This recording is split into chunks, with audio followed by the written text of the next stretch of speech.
مولاي صل وسلم دائما أبدا على حبيبك خير الخلق كلهم. مولاي صل وسلم دائما أبدا على حبيبك خير الخلق كلهم. مولاي صل وسلم دائما أبدا. بسم اللہ الرحمن الرحیم. ارأیت الذی یکذب بالدین فذلک الذی یدعو الیتیم ولا یحض علی طعام المسکین. صدق اللہ العلی العظیم وصدق رسولہ النبی الکریم ونحن علی ذلک لمن الشاہدین والشاکرین والحمد للہ رب العالمین. پچھلے جمعہ میں مصطفی معاشرے کے حوالے سے چند باتیں آپ کے سامنے رکھی تھیں کہ نبی صلی اللہ علیہ وسلم نے ایک ایسا معاشرہ تخلیق کیا کہ جس کی طرف کائنات ساری مڑ مڑ کے دیکھتی ہے. جتنی انسان ترقی کرتا جا رہا ہے اتنا ہی وہ اس معاشرے کا محتاج ہوتا جا رہا ہے جو میرے سرکار نے تخلیق کیا تھا. کیوں کہ علم یقیناً لوگوں میں بہت ہے لیکن وہ خلوص عمل کا جو ہے وہ اس کا فقدان پایا جاتا ہے. اور میرے نبی صلی اللہ علیہ وسلم نے ایسی جماعت تیار کی تھی، ایسے افراد تیار کیے تھے کہ جو بظاہر دنیاوی علوم و فنون میں ماہر تو نہیں تھے لیکن خلوص اور عمل کی معراج پر کھڑے تھے، جن کا ثانی آج تک دنیا پیدا نہیں کر سکی. وہ رویے، وہ سوچ، وہ انداز جو سرکار دو جہاں صلی اللہ علیہ وسلم نے صحابہ اکرام میں سمو دیا تھا، یہی انقلاب ہوتا ہے. فقط چند آیات، چند حکم پڑھ کر سنا دینے سے انقلاب نہیں آتا، انقلاب اپنے آپ کو بدل دینے سے آتا ہے. پہلے بھی آپ بارہا یہ ذکر قبلہ ڈاکٹر صاحب سے سنتے رہے ہیں کہ مکے کا ماحول اور عرب کا ماحول اتنا پراگندہ ماحول ہے، اتنا انتشار زدہ ماحول ہے. ذہنی انتشار بھی پایا جاتا ہے، فکری انتشار بھی پایا جاتا ہے، معاشرتی انتشار بھی ہے اور اخلاقی انتشار بھی ان میں پایا جاتا ہے. کوئی ان کے اندر قدر سیدھی نہیں تھی، کوئی ایسی ان کے اندر روشنی کی رمق نہیں تھی کہ جس پر اہل عرب ناز کر سکتے ہیں. اخلاقی طور پر تباہ حال معاشرہ، جہاں ماں باپ کے مرنے کے بعد بیٹے کے نکاح میں آ جائے، اس سے بڑا بد اخلاق معاشرہ کیا ہو سکتا ہے. جہاں باپ اپنی بیٹی کو زندہ دفن کر دے، اس سے بڑی اخلاقی پستی کیا ہو سکتی ہے. جہاں عورتوں کو فقط جذبات کی تسکین کا سامان سمجھا جاتا ہو، وہ معاشرہ اخلاقی طور پر کتنا تباہ حال تھا آپ اندازہ کر سکتے ہیں. جہاں فقط اپنی انا کے لیے اپنے قریبی رشتہ داروں کو بھی قتل کرنے سے انسان گریز نہ ہو، اس معاشرے میں سماجی رویے کیا ہوں گے آپ اندازہ کر سکتے ہیں.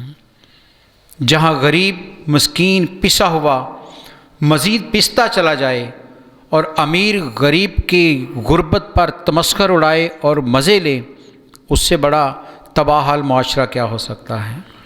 یعنی جس بھی انداز سے دیکھیں وہ تباہ کن معاشرہ تھا. نبی صلی اللہ علیہ وسلم تشریف لائے تو آپ نے اس گھٹا ٹوپ اندھیرے میں روشنی کی کرن پیدا کی اور ایسی روشنی جلائی کہ جس نے فقط عرب کے ماحول ہی کو روشن نہیں کیا بلکہ پوری کائنات کو روشن کر دیا. انسان ہونے کا حق ادا کرنے لگ گیا. وہ انسان جو مطلوب رب العالمین تھا، جو اس نے جس مقصد کے لیے پیدا کیا تھا، وہ اپنے اندر صلاحیتیں لے آیا. جس کی بنیاد پر رب العالمین نے فرشتوں پر انسان کو ترجیح دی تھی، وہ رویے اس کے اندر پیدا ہو گئے.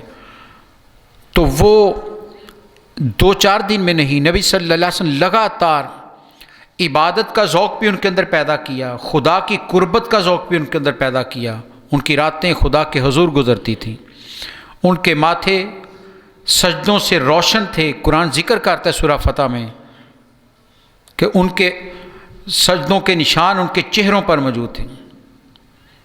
یہ قرآن صحابہ اکرام کی عظمتوں کا اظہار کر رہا ہے کہ عبادت میں یوں تھے کہ سجدے کے نشان چمک رہے ہیں، اور قرآن کہتا ہے تم ان کو دیکھتے ہو، تراہم رکعن سجدن، ارے تم انہیں دیکھتے ہو کبھی رکوع میں ہیں کبھی سجدے میں ہیں۔ عبادت کا ذوق اتنا پیدا کیا، خدا کی طرف لو اتنی لگا دی کہ جو پتھروں کو پوجنے والے تھے اب تنہائیوں میں رب کے حضور رو رہے ہیں۔ جو پتھر کندھے پر رکھ کر سفر کرتے تھے کہ یہ میرا محافظ ہوگا، اب سفر اور حضر میں خدا کے خوف سے کانپ اٹھتے ہیں۔ تو یہ عبادت کا ذوق پیدا کیا، معبود کے قریب کیا۔ لیکن انسانی معاشرہ ہے، انسان رہتے ہیں، اور اس معاشرے میں اسلام سے پہلے جبلت ان کی یہ تھی کہ جس کی پاس طاقت ہے وہ کمزور کو جس طرح چاہے لتاڑ کر رکھ دے۔ کوئی روکنے والا نہیں، کوئی قانون نہیں ہے، کوئی ضابطہ نہیں ہے، کوئی نظام نہیں ہے جو ظالم کا ہاتھ روک سکتا ہو۔ فخر کیا جاتا تھا، اپنے قصے سنائے جاتے تھے کہ میں نے اتنا ظلم کیا ہے۔ اس ماحول میں میرے سرکار صلی اللہ علیہ وسلم نے انسانوں کو جوڑا، قریب لائے، اور انہیں رہنے کے اصول دیے، طریقے دیے، اور قرآن ساتھ ساتھ اصلاح کرتا جا رہا ہے۔ قرآن مجید کی آیات رب العالمین اسی طرح حکم نافذ کرتا جا رہا ہے کہ اپنے اندر یہ رویے پیدا کرو، پھر تم انسانی معاشرے میں رہنے کے قابل بن سکتے ہو، ورنہ انسانی معاشرے اور حیوانی معاشرے میں فرق ختم ہو جاتا ہے۔ اسی میں سے چند ایسے پہلوؤں کی طرف اشارہ قرآن نے کیا ہے۔ سورۃ الماؤن کی ابتدائی آیات تلاوت کی میں نے، اس میں قرآن نے انہی پہلوؤں کی طرف اشارہ کیا ہے۔ مکی صورت ہے، مکے کے ماحول میں نازل ہوئی ہے، جہاں طاقتور غریب کے ساتھ جو چاہے سلوک کرے کوئی روکنے والا نہیں، جہاں دولت والا غریب کے مال کو مزید کھینچ لے کوئی روکنے والا نہیں۔ ایسے ماحول میں قرآن کی آیات اتر رہی ہیں، اور میرے سرکار صلی اللہ علیہ وسلم صحابہ کی اصلاح کر رہے ہیں، مصطفی معاشرے کی بنیاد دے رہے ہیں کہ معاشرہ بنتا کیسے ہے۔ میں نے پہلے بھی کہا، فقط اینٹ اور پتھر جوڑ دینے سے معاشرے نہیں بنتے، انسانوں کے رویے معاشرے بناتے ہیں۔ انسانی اقدار ہوتی ہیں جو معاشروں کو اوپر لے جاتی ہیں، ورنہ عاد اور سمود کے محلات آج بھی دنیا میں موجود ہیں، دریافت ہو چکے ہیں۔ اگر فقط اینٹ اور پتھر ہی معاشرے بناتے تو آج بھی وہاں معاشرہ ہوتا۔ معاشرہ انسانوں سے بنتا ہے، ورنہ پتھر تو کسی کام کا نہیں ہے۔ جہاں انسان، سوچئے ذرا، جہاں ایک خوبصورت سی بات، آج عالی شان مساجد تعمیر ہیں، بہترین سہولیات موجود ہیں، موسم کے لحاظ سے ہر سہولت موجود ہے مساجد میں، لیکن یہ مساجد اس مسجد نبوی کا مقابلہ کر سکتی ہیں جس کا فرش کچا ہے، چھت کھجور کے تنے کی ہے، لیکن میرے سرکار اور صحابہ اکرام نمازیں ادا کر رہے ہیں۔ نفوس قدسیہ کائنات کے اب بہترین انسان جن کے پاس پورا لباس بھی نہیں ہے، کتنے صحابہ اکرام ایسے ہیں کہ جو نماز پڑھتے ہو فوراً واپس جاتے ہیں کہ ایک ہی چادر ہے، میں پہن کر نماز پڑھتا ہوں، میں گھر جاؤں گا تو گھر والی پڑھے گی۔ کتنے ایسے واقعات ہیں۔ صحابہ نے آ کر عرض بھی کی، یا رسول اللہ فلاں ایسے کرتا ہے، آپ کی بات سنے بغیر چلا جاتا ہے، نماز پڑھتے ہی چلا جاتا ہے، اور جب پتہ چلا کہ ایک ہی چادر ہے، وہ کہتے ہیں میں خود اوڑھ کر آتا ہوں، نماز پڑھتا ہوں، جلدی جاتا ہوں تاکہ میری بیوی بھی نماز پڑھ سکے۔ اس معاشرے میں اس مسجد سے بڑھ کر دنیا کی کوئی مسجد اس کا سامنا نہیں کر سکتی، ان انسانوں سے بڑھ کر کوئی وجود نہیں رکھتا۔ تو معاشرے انسانوں سے بنتے ہیں۔ قرآن مجید نے اسی حوالے سے ہماری اصلاح کی ہے کہ لوگوں آؤ، مل کر رہنا چاہتے ہو تو آؤ پھر مل کر رہنے کے طریقے سیکھو، آؤ پھر ایک دوسرے کے حقوق اور رویوں کو کیسے اپنانا ہے قرآن سے سیکھو۔ تو سورۃ المعون میں قرآن ہمیں واضح کہہ رہا ہے، قرآن کہتا ہے ارأیت الذی یکذب بالدین، کیا اللہ کے رسول کیا آپ نے اس شخص کو نہیں دیکھا جو ہمارے روز جزا کو جھٹلا رہا ہے، جو بدلے کے دن کو جھٹلاتا ہے، قیامت کا انکار کرتا ہے۔ قیامت کا انکار انسان میں کیا فرق لاتا ہے؟ آخرت پر یقین نہ ہو تو انسان کیا کرتا ہے؟ ذرا سوچئے گا۔ ایک طالب علم جسے خبر ہو کہ میرا امتحان ہی نہیں ہونا، وہ تو کتاب کو ہاتھ نہیں لگائے گا۔ ایک مزدور جسے خبر ہے کہ میں جس مالک نے مجھے رکھا ہے وہ مجھے کام کا پوچھے گا نہیں، تو وہ کیوں ہاتھ ہلائے گا؟ آخرت کا یقین انسان کو اپنے اعمال درست کرنے پر مجبور کرتا ہے۔ جس کا جتنا یقین آخرت پر ہوتا ہے، جتنا پختہ یقین ہو جاتا ہے کہ میں نے رب کے حضور جانا ہے، اس کی زندگی اتنی سنورنے لگتی ہے۔ دیکھ لیجیے آپ، طالب علم کو کتنا بھی آوارہ طالب علم ہو، کہتے ہیں جی ہاتھ نہیں لگاتا کتاب کو، لیکن جب یقین ہو جاتا ہے کہ اب امتحان لازمی ہوگا، تاریخ طے ہو گئی ہے، تو وہ طالب علم جو سارا سال ہاتھ نہیں لگاتا وہ بھی کتاب لے کر بیٹھ جاتا ہے۔ خوف، جواب دہی کا خوف انسان کے اعمال کو درست کرتا ہے۔ تو قرآن کہتا ہے جو آخرت پر یقین نہیں رکھتا اس کی زندگی سنور نہیں سکتی۔ اور قرآن مجید کی سورہ بقرہ کی بالکل ابتدا میں قرآن نے متقین کی صفات بیان کرتے ہوئے ذکر کیا کہ وہ غیب پر ایمان رکھتے ہیں، وہ نبی صلی اللہ علیہ وسلم کو مانتے ہیں، انفاق فی سبیل اللہ کرتے ہیں، کتاب کو آخر میں جا کر کہا وَبِالْآخِرَةِ هُمْ يُوقِنُونَ، آخرت پر یقین رکھتے ہیں، وہاں ایمان نہیں کہا، ایقان کہا ہے۔ اور علماء کہتے ہیں ایقان وہ ہوتا ہے جس میں کوئی شک ہی نہ رہے، انسان کہیں وسوسہ بھی نہ آئے، اتنا پختہ یقین ہو کہ یہ دن، اس کے بارے میں گمان ہو سکتا ہے کہ رات ہو گئی ہے، لیکن اس خبر کے بارے میں کبھی انسان گمان بھی نہ کرے کہ یہ غلط ہو سکتی ہے۔ اتنا پختہ یقین کہ میرا وجود شاید کوئی حیثیت نہیں رکھتا، لیکن خدا نے جو کہا ہے وہ ہو کر رہنے والا ہے۔ اتنا پختہ یقین، فرمایا متقی آخرت پر ایقان کی حد تک ایمان رکھتا ہے، یقین کامل اس کا ہوتا ہے۔ یہی تو وجہ ہے، صوفیہ کی زندگی پڑھ لیجیے آپ، صحابہ اکرام کی زندگی پڑھ لیجیے، آخرت کے خوف سے کانپ اٹھتے تھے۔ جہاں بہت سے صحابہ اکرام کے بارے میں روایت موجود ہیں کہ تلاوت قرآن کر رہے ہیں، قرآن کی تلاوت کرتے ہوئے جہاں جنت کی بشارتوں کا ذکر آتا تو تاریخ کہتی ان کے چہرے پھول کی طرح کھل اٹھتے تھے، لیکن جہاں آخرت کے عذاب کا ذکر آتا تھا وہاں جسم کانپنے لگتا اور زرد ہو کر آنسو بہنے لگتے تھے۔ جسے خبر ہے کہ میں نے جانا کس کے سامنے ہے، جو یقین رکھتا ہے کہ کائنات کے مالک کے سامنے جانا ہے، اس سے کوئی چیز پوشیدہ نہیں ہے، ظاہر میں کروں یا باطن میں، میرا پروردگار ہر چیز سے سے واقف ہے، کوئی اوجل نہیں اس سے۔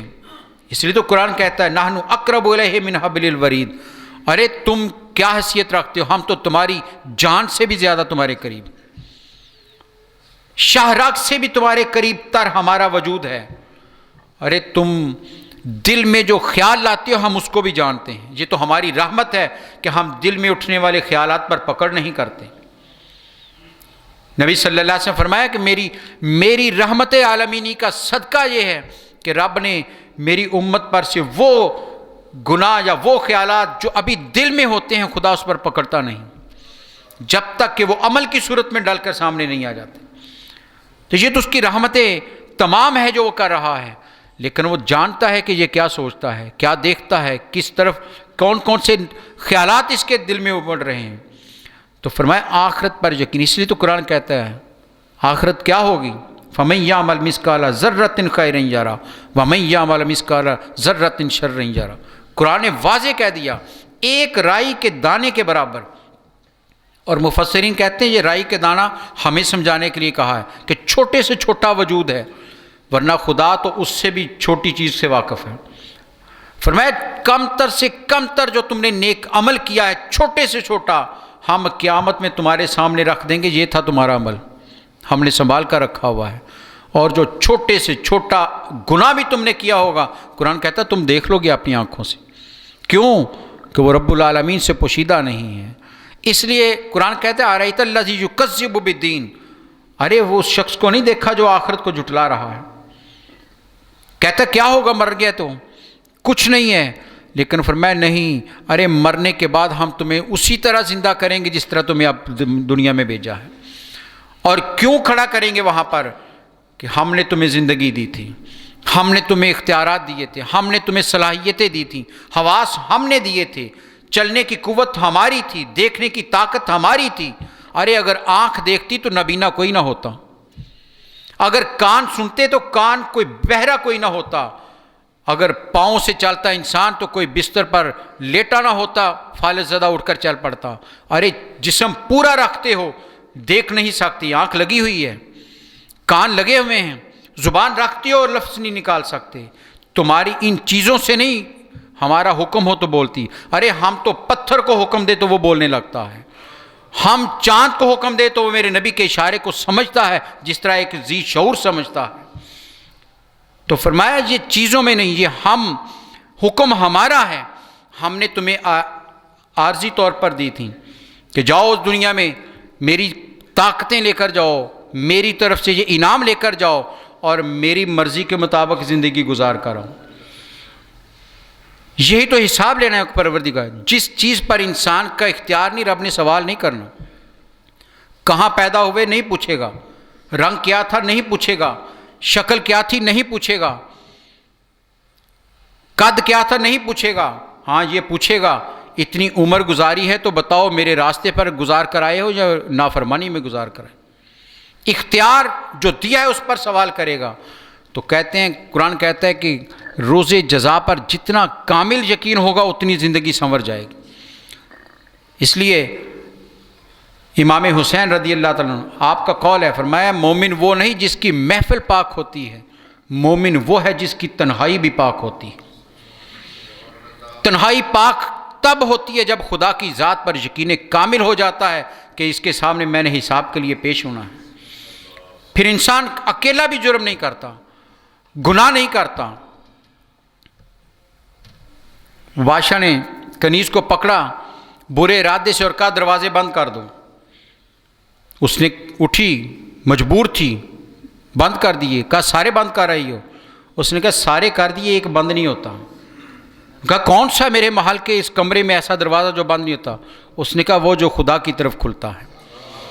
ارے تم دروازے دنیا کے سارے بھی بند کر لو، خدا کی طرف سے بند نہیں کر سکتے ہو۔ تو جب بند نہیں ہو سکتے تو پیش تو اسی کے سامنے ہونا ہے۔ اس لیے سورہ رحمان میں قرآن کہتا ہے جاؤ نکلو میری زمین و آسمان کے کناروں سے، نکل جاؤ۔ لیکن قرآن خود ہی فیصلہ کرتا ہے لا تنفذون الا بسلطان، لیکن جہاں بھی تم جاؤ گے حکمرانی میری پاؤ گے، فرار نہیں حاصل کر سکتے۔ ارے یہاں پاکستان میں جرم کر کے دوسرے ملک چلے جاؤ، حکومتیں بے بس ہو جاتی ہیں کہ حکومت کی طاقت ختم، قانون ختم۔ ارے پروردگار تو ساری کائنات کا مالک ہے، واسع کرسی السماوات والارض، روز آیت الکرسی پڑھتے ہیں آپ، کہہ کیا رہا ہے رب العالمین؟ ارے میرا اقتدار زمین و آسمان پر حاوی ہے، پوری زمین و آسمان میرے قبضہ قدرت میں ہے، کہاں بھاگ سکتے ہو؟ پہاڑ کی چوٹی پر جو درخت اگا ہے وہ بھی میری مرضی سے اگا ہے، جہاں کوئی پانی دینے والا بھی نہیں تھا، جہاں کوئی بیج ڈالنے والا بھی نہیں تھا، سبزہ تمہیں پکار کر کہہ رہا ہے۔ ارے انسان غافل نہ ہو، پروردگار موجود ہے۔ تو فرمایا ارأیت الذی یکذب بالدین، اس شخص کو جانتے ہو، دیکھا ہے اس کو جو قیامت کو جھٹلا رہا ہے۔ ارے یہ اتنی بڑی حقیقت ہے کہ یہ ہو کر رہنے والی، قرآن نے آخرت کا بہت سی صورتوں میں ذکر کیا ہے، آخری صورتیں پڑھیں آپ، مکی صورتیں خاص طور پر، قرآن بار بار ان کا ذکر۔ ایک جگہ قرآن کہتے ہیں یہ بڑی جلدی کر رہے ہیں، کافر آ کر کہتے تھے کہ آپ کہتے ہیں قیامت آئے گی تو آ کیوں نہیں جاتی؟ تو قرآن کہتے ہیں ان سے کہ جلدی نہ کرو، وہ ایسی ہے کہ جو آ کر رہے گی، ان کو پھر شعور بھی نہیں ہوگا، کب آ کر ان کو پکڑتی ہے، اتنی بڑی وہ لمحہ ہوگا، ارے تمہیں فرصت لمحہ بھی نہیں ملے گا بھاگنے کا۔ پھر جب ان بطش ربک لشدید، جب میرا رب پکڑتا ہے تو پھر کوئی چھڑا نہیں سکتا، شدید پکڑتا ہے۔ پھر میں خوف خدا رکھو، جب خوف خدا ہوگا تو پھر انسان کسی کے حقوق غصب نہیں کرے گا، پھر وہ دوسروں کے حقوق کا تحفظ کرتا ہے۔ اسے خبر ہے کہ عبادت بھی کرتا ہوں، سر جس کے سامنے رکھا ہے وہی کہتا ہے ہمسائے کے بھی حقوق ہیں، وہی پروردگار کہتا ہے باپ کے بھی حقوق ہیں، وہی کہتا ہے بڑے بھائی کے بھی حقوق ہیں، وہی کہتا ہے معاشرے میں رہنے کے لیے نظریں جھکا کر چلنے کا بھی حکم وہی دیتا ہے۔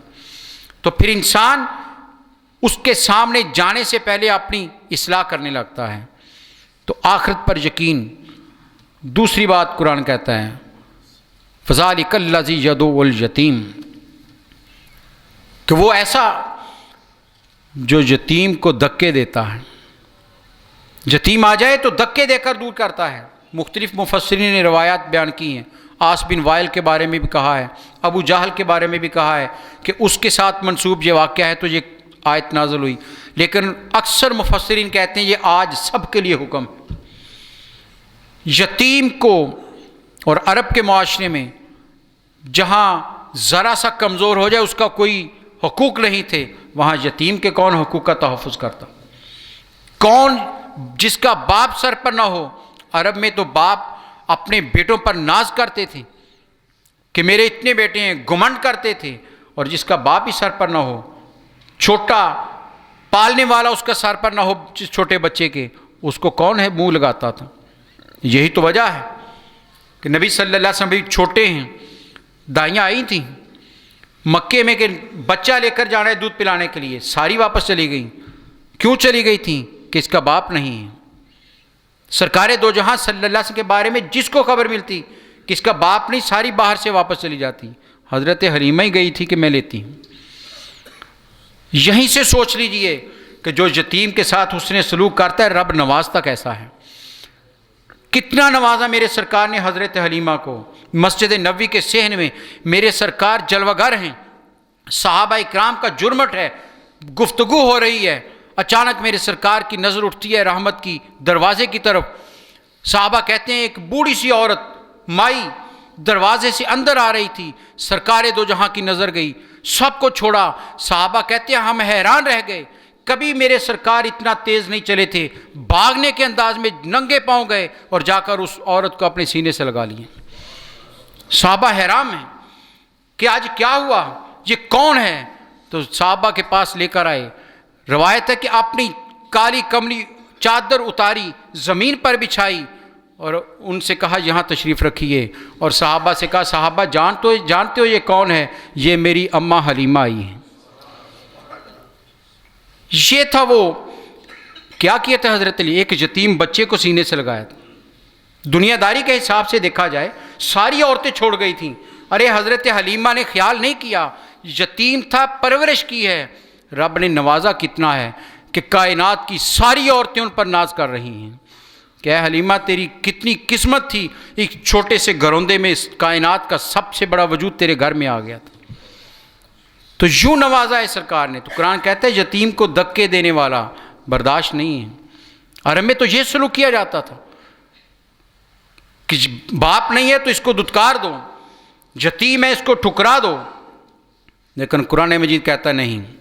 میرے سرکار کی ساری سیرت پڑھ لیجئے، ساری آپ کی سیرت کی ایک ایک کتاب اٹھا لیجئے، حدیثیں پڑھ لیجئے، ارے جتنے یتیم کے حقوق کے لیے آپ نے حکم دیے کسی اور کے بارے میں نہیں دیے۔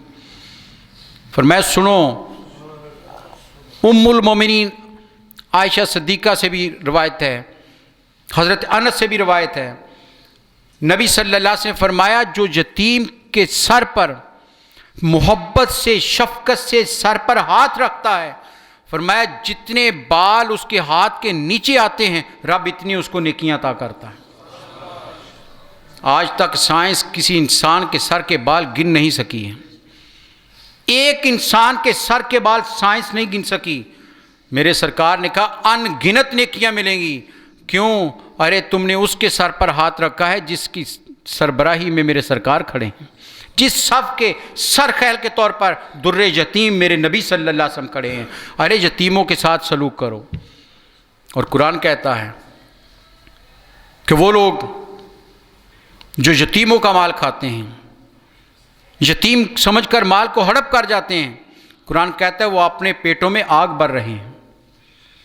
یاکلون فی بطونہم نار، اپنے پیٹوں میں آگ بھر رہے ہیں اور کچھ نہیں ہے. یہ رزق نہیں جا رہا، یہ کھانے نہیں جا رہے. قرآن کہتا ہے آگ جا رہی ہے. کل قیامت میں وہی تمہارے پیٹوں میں ہم بھر دیں گے کہ اس کا مزہ چکھو. اب تحفظ قرآن کر رہا ہے، معاشرہ بنا رہا ہے. ارے غریب جو پس گیا ہے، جس کا باپ نہیں ہے، سہارا کوئی نہیں دنیا میں، ارے اس کے ساتھ حسن سلوک کرو، اس کے ساتھ اچھا رویہ رکھو، اس کی پرورش کا خیال رکھو. معاشرہ وہ ہوتا ہے جو یتیموں کے سر پر ہاتھ رکھتا ہے، جو یتیموں کا مددگار بنتا ہے، ان کے لیے، ان کے ساتھ تعاون کے لیے کھڑا ہوتا ہے. فرمایا وہ معاشرہ وہ ہے، مصطفی معاشرہ کوئی اور نہیں تھا. وہ معاشرہ وہ تھا جہاں ہر گرے ہوئے انسان کو اٹھایا جاتا تھا. میرے سرکار صلی اللہ علیہ وسلم ہر گرے ہوئے انسان کو اٹھا کر سیدھا کھڑا ہونے کا سبق دیا. قد سر اٹھا کر جینے کا سلیقہ میرے سرکار نے دیا ہے. ورنہ دنیا کے جابر تو کسی کو سر اٹھانے نہ دیں. دنیا کے طاقتور تو غریب اور مقہور کو سر اٹھانے کی مہلت نہیں دیتے. ارے یہ میرے سرکار کی رحمتیں ہیں کہ بلال بھی سر اٹھا کر آنکھوں میں آنکھیں ڈال کر بات کرتے ہیں. حضرت صہیب بھی کھڑے ہیں پورا سر اٹھا کر. حضرت سلمان فارسی بھی کھڑے ہیں جن کا کوئی وہاں پر رشتہ دار نہیں ہے. بتا دیا مصطفی معاشرہ یتیم کے سر پر ہاتھ رکھنے والا معاشرہ ہے. اور تیسری بات قرآن کہتا ہے وَلَا يَحُضُّ عَلَىٰ طَعَامِ الْمِسْكِينِ. فرمایا یہ جو قیامت کو جھٹلاتا ہے، ایسے شخص کی تیسری اس میں آپ برائی دیکھو گے. قرآن بتا رہا ہے کہ ایسا کون ہے وہ شخص جو ان چیزوں کا انکار کرتا ہے اور اس کا انجام کیا ہوگا. فرمایا یہ شخص تیسرا کام یہ کرتا ہے کہ وہ مسکین کو کھانا نہ خود کھلاتا ہے نہ کسی کو ترغیب دیتا. مسکین بھوکا سائل اس کے دروازے پر آ جائے دھتکار دیتا ہے، نہ خود اس کو عطا کرتا ہے، نہ اپنے جیسے دوسرے مالداروں کو کہتا ہے اس کو دو. تو مصطفی معاشرہ اس کی تیسری خوبی یہ ہوتی ہے کہ وہ مسکین کا مددگار ہوتا ہے، بھوکے کو کھانا کھلاتا ہے، کسی مجبور کی مجبوری سے نہیں کھیلتا، اس کا مذاق نہیں اڑاتا بلکہ اس کی مجبوریوں کو دور کرتا ہے. نبی صلی اللہ علیہ وسلم نے حضرت عائشہ صدیقہ رضی اللہ تعالیٰ عنہ سے فرمایا اے عائشہ کسی مسکین کو خالی نہ لوٹانا. جو آپ مسکین کو خوشی سے راضی کر کے روانہ کرے گا یقین کر لو قیامت کے روز رب اسی سے راضی ہوگا. اور حدیث سے قدسی آپ کو میں نے پہلے بھی ایک دفعہ عرض کی تھی.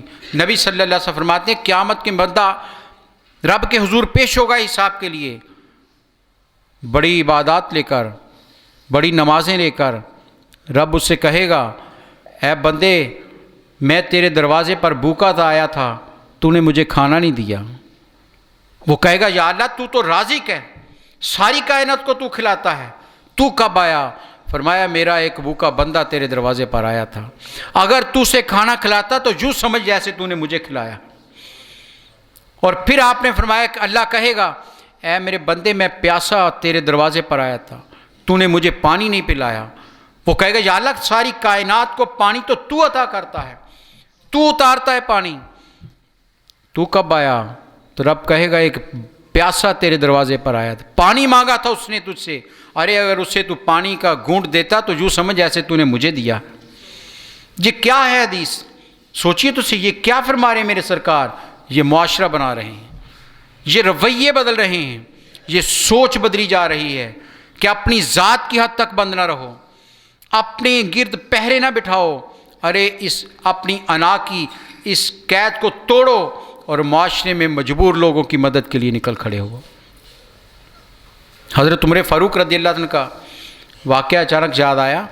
آپ امیر المومنین ہیں، گشت پر ہیں، رات کے وقت مدینہ سے باہر گئے تو ایک جھونپڑی سی بنی، ایک چادر تان کر ایک کوئی فیملی ٹھہری ہے، باہر ایک آدمی بیٹھا ہے، اندر سے کسی عورت کی رونے کی آوازیں آ رہی، درد سے کرا رہی ہے. آپ اس کے پاس گئے، کہا کہ کون ہو؟ اس نے کہا مسافر ہوں، مدینہ جانا ہے.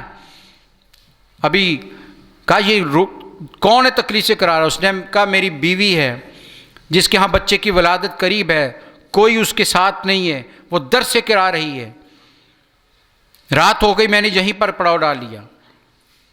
حضرت عمر فاروق فوراً واپس گئے، اپنی بیوی سے کہا فوراً چلو میرے ساتھ آؤ، اور اسے بتایا، کچھ سامان لیا، اس کے پاس واپس آئے، آپ کی بیوی اندر چلی گئی، آپ اسے باتیں کرنے لگ گئے۔